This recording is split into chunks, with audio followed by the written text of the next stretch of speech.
जय श्री गणेश। एक बार एक शिकारी था और जंगल में जा रहा था।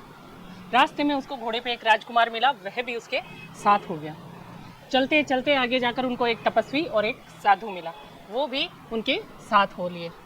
आगे जाकर उनको एक कुटिया दिखाई दी जिसमें एक बाबा जी बैठे हुए थे। वो चारों के चारों बाबा जी के पास गए और जाकर उनको प्रणाम किया। प्रणाम जैसे ही किया, बाबा जी ने सबको आशीर्वाद दिया। आशीर्वाद सुनिए।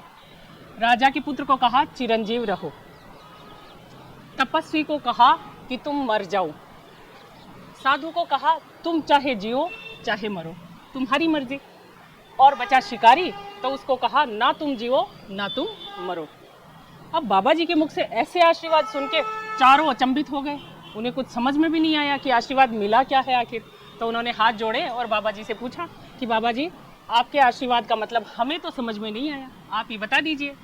तो बाबा जी ने कहा कि राजा का पुत्र चिरंजीव रहे, मतलब कि मनुष्य पहले तप करता है, तप करने के बाद में राजा बनता है, और राजा बनने के बाद में नरक में जाता है। तपेश्वरी राजेश्वरी, राजेश्वरी नरकेश्वरी। तो जब तप करने के बाद में राजा बनता है और राजा बनने के बाद में नरक में ही जाना है, तो मैंने राजपुत्र को चिरंजीव रहने का आशीर्वाद दिया कि तुम यहीं रहो तो सुख पाओगे, आगे तो नरक में जाना है।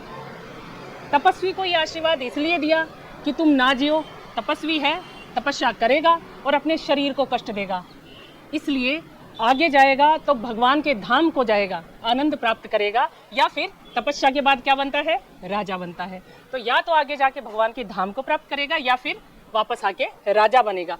इसलिए तपस्वी को बोला कि तुम मर जाओ।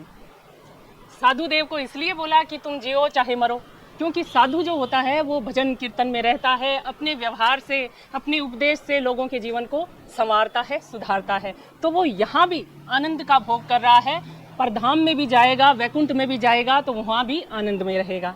इसलिए वो चाहे यहाँ रहे चाहे वहाँ रहे, दोनों जगह आनंद है।